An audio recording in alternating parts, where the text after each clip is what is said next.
Zelle is a convenient way to send and receive money directly from your bank account. Here is a simple guide to help you request payouts using Zelle. Step 1. Access your banking app. Open your bank's mobile app or website where you have Zelle enabled. Ensure you are logged into your account. Step 2. Navigate to Zelle. Look for the Zelle option in the app.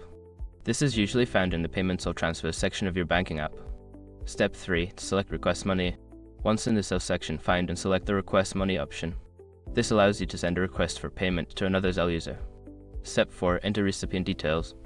Input the recipient's email address or mobile number associated with their Zelle account. Make sure the information is correct to ensure the request is sent to the right person. Step 5. Specify amount and add a note. Before filing a refund or dispute, use the srock.com link in the description to open the refund dispute deadline calculator and confirm your deadline. Once you have completed these steps, your payout request will be sent. You will receive a notification when the recipient accepts and completes the payment.